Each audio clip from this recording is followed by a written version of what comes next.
Hello there! In my previous community post, I had asked which type of video you wanted to see, and I already made a video on the iPhone SE, you can see it here, but the second most popular request was just a bit of a tour around all of my cheap Apple products, or as I call it, my broke Apple ecosystem. So if you're new to this channel, you might not know that I really love a bargain, and I also like just extending the life of my tech gadgets to as long as possible.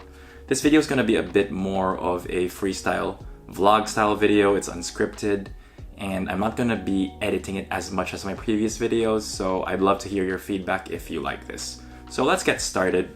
The first one is my 2013 MacBook Pro. I got this for around 400 Australian dollars over Facebook Marketplace. I think that translates to around 300 USD. This is something that I have a bit of a love-hate relationship with because I wish I had done a bit more research before I went out and bought it. This is the base spec MacBook Pro from early 2013. And because it's early 2013, it actually isn't supported anymore in the latest OS. So I'm still running Catalina, but it hasn't been an issue for me. This one's specs are the 2.6 GHz i5 and 8 GB DDR3 RAM, Intel HD Graphics 4000, which means it doesn't really do video editing very well. I tried running DaVinci Resolve on this and it just would not work properly, so I've just been editing on iMovie. The primary reason why I bought this is to just have my own personal laptop and so that I could stop using my work laptop for my video editing. And I was also about to start a coding bootcamp then, and I thought, hey, all of the developers in my previous jobs were using Macs, so maybe I should use a Mac. I actually have a old Windows laptop in my cupboard somewhere, and that would have still worked fine. So I didn't really need this laptop. So this was probably something I could have done without, but it's just interesting for me that even though it's from 2013, it's still running really well for basic use and for most of my coding class requirements. The issues I have here are mostly hardware related. The SD card slot only works half the time, and for some reason that I haven't really figured out, even though it's able to read files, I'm not able to write or delete files on this port. So I wonder if that's a hardware issue because it's working fine on my Windows laptop. And the second issue I have is that even though the trackpad clicks, it actually doesn't register the clicks. So I'm only able to do the software like touch to click version, which is annoying because I've spent most of my life wanting a tactile feedback on my trackpads. So that's a bit of a minor issue, but at the end of the day, I mostly use this docked anyway on my desk, so I've just been using it with a mouse and I haven't really felt much of an inconvenience there. The other issue I have with this is the screen has a lot of dead pixels on it, and you won't be able to see it here. Maybe I'll do some B-roll zoom-ins, but there are like 4 or 5 white pixels, which initially I thought were just dirt, but apparently they're, real dead pixels, and that's quite annoying. But overall, I am happy with this laptop. I just bought the cheapest black case I could find on Amazon, though I think for the same amount of money, I probably would have been able to find either a better laptop at the same price or a better quality laptop of the same model. Or I probably could have gotten something like a Mac Mini that would have been more powerful. But anyway, I'm not really looking to upgrade this until this thing breaks, and who knows what I'll upgrade it to. I was thinking of something like maybe a 2015 15-inch MacBook Pro. They say that that's the best of the MacBook Pros with USB ports. I don't really like using the dongles. I like having USB ports. Or I might upgrade to like an M1 MacBook Air or MacBook Pro in a couple of years when it gets cheaper. So that's it for my laptop. Next, these are my iPhones. So if you watched my previous video, I recently switched to an iPhone SE, the first version. I really like it. I think it's the perfect size for me. The only issue is the battery life. This only gets you around 1.5 to 2 hours of screen on time, even less if you're heavy on something like YouTube videos or Netflix. But overall, this phone's still really speedy. I haven't had any issues with it in day-to-day use. You should check out my video there if you haven't yet. But previously, I'd been using this for just over a year. This is an iPhone 8 Plus. This one is a really good phone. So even though it's at around 86% battery health by this point, it's still getting me over a day of use. And again, I'm not a very heavy phone user anymore, so I top out at around 2 to 3 hours on a weekend with nothing to do.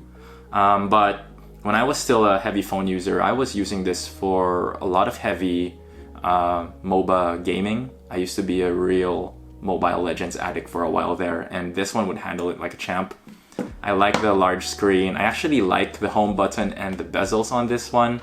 I know that we're all in this bezel-less revolution now, and we have been for a few years, but I still like this type of form factor, and not because I'm cheap or poor or anything, but I genuinely like having bezels because, you know, you have something to hold on to when you're using it and you're not accidentally touching things on the screen. But this one is still really snappy. It has 3 gigabytes of RAM, and it handles the latest iOS version perfectly.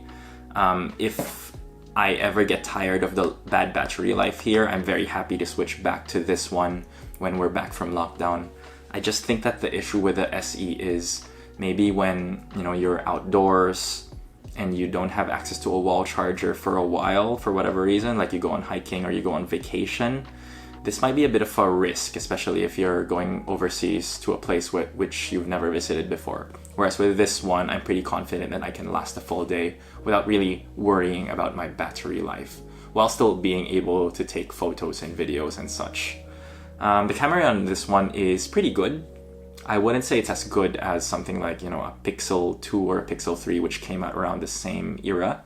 But I ran my YouTube channel with this as my primary camera for a while, and my most viewed videos were just shot using this plus vIog Pro, you know, customizing setting the manual ISO and shutter speed and all the things that I don't really understand, but I just got from a YouTube tutorial. But basically this one, 1080p, 24 frames per second, 1/48 shutter speed was my bread and butter for a while, and my most viewed videos were shot with this one. So turns out that even when I moved to a proper camera like this, my videos shot on this one were still my best performing videos. So go figure, you don't really need a good camera to get views on YouTube. So that's it for my phones. And then last one, and the one that I was quite excited about, but I actually ended up not using as much, is my iPad. So this is an iPad 5th generation. I believe these ones were made, I'm just gonna do a Google on the fly. I think they were 2017 era. And I got these for $200 used on Facebook Marketplace. So that translates to around 150 US, which is a really good deal for this. For what I'm using it, which is basically as an e-reader or content consumption device, it's a really good deal. And yeah, it is from 2017. This is the 32 gigabyte Wi-Fi only variant. The only problem I have with this, and I'm not sure how long it is before it becomes an issue, is that the home button's gotten a bit wobbly. That's probably why this is a bit cheaper than what you would get if you got it like from a proper refurbished site. But overall, the software is super snappy still, and I have no complaints about this. I'm not using it for anything that's particularly resource intensive like gaming or video editing, but it does the job. And I got this primarily as an e-reader. Unfortunately, I still haven't been able to discipline myself enough to read that much. But for what it does and the price that I got it for, this is a really good deal. And I primarily got this because I still needed like a proper smart device as a companion to when I was on my flip phone. And this one did the job really well. Yeah, $200 for this one. I forgot to say that I got the iPhone SE for $100, so really good deal there. This one, because this is a 256GB variant, and I got it when it was like 95% battery life from a proper phone refurbished site. This one was quite expensive at the time last year. I did a massive overpay for this in hindsight. I think this one was around 600 AUD when I got it. In hindsight, that was way too expensive. And I think this is like not great value for what I got, but it still works. And hopefully Apple will still support my iPhone 8 Plus for around 3 more years. Maybe with a battery replacement, this one will still do really well. But all in all, for my current Apple ecosystem, which is my MacBook Pro, my iPad, and my iPhone SE, this one would cost $400 plus $200 plus $100 plus around $30 in total for all 3 cases. I just get the cheapest plain case you can buy. That is around 730 AUD for the entire Apple ecosystem. So this gets you like the ability to, when you copy something into your clipboard on your iPhone, you can paste it into your MacBook, you can AirDrop between all 3 devices, you get iMessage on all 3 devices, there's iCloud syncing across all 3. All pretty smooth experience, I think. And this is where Apple's really shined, I think, over the past few years. Everyone gives Apple flack for being super expensive and not super innovative as, say, compared to Android. And while that might be true, I think that you just get a lot more longevity from Apple devices. I'm talking a 2013 laptop, 2017 iPad, and a 2016 phone, all working just fine, mostly without a hitch in 2021. And as a longtime Android user, usually my phones would slow down at around the 2 to 3 year mark, and they would stop getting software updates, and I would just have to replace them because they would get too slow. And I'm talking flagship devices here. I used to own a Galaxy Note 4, which I got it used when it was around 1.5 years old, and by the time it was in the 2.5 year point, it was so slow that I just had to replace it. I just couldn't use it. Whereas these Apple devices, they're still running really strong even today. So I'm pretty happy about that. And call me low tech or call me like a tech boomer who doesn't appreciate new tech. That might be true. I don't really get excited by high refresh rate screens or, like super high pixel density or bezel-less displays or the fanciest cameras. But I think many of the average consumers don't really get excited about that either, and they just want to buy the newest tech because they can and because it's what people talk about. But really, you're getting the same functionality 99% of the time from older tech anyway. And that's what I've really liked about older Apple products. So hopefully this video at least gives you a bit of an alternative view compared to a lot of the tech YouTubers nowadays.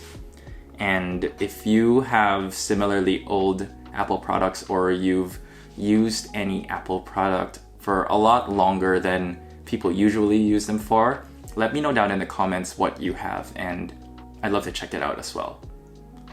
Anyway, I hope you liked this format of video. I'm not going to edit this from start to finish, so it will be a bit draggy. RIP my retention percentage, I guess, but if you've stuck around for the last part, comment down below. And if you like this type of video, let me know as well, because I can make more of these versus my more, I guess, tightly edited but more conventional YouTube content. Anyway, I'll see you around.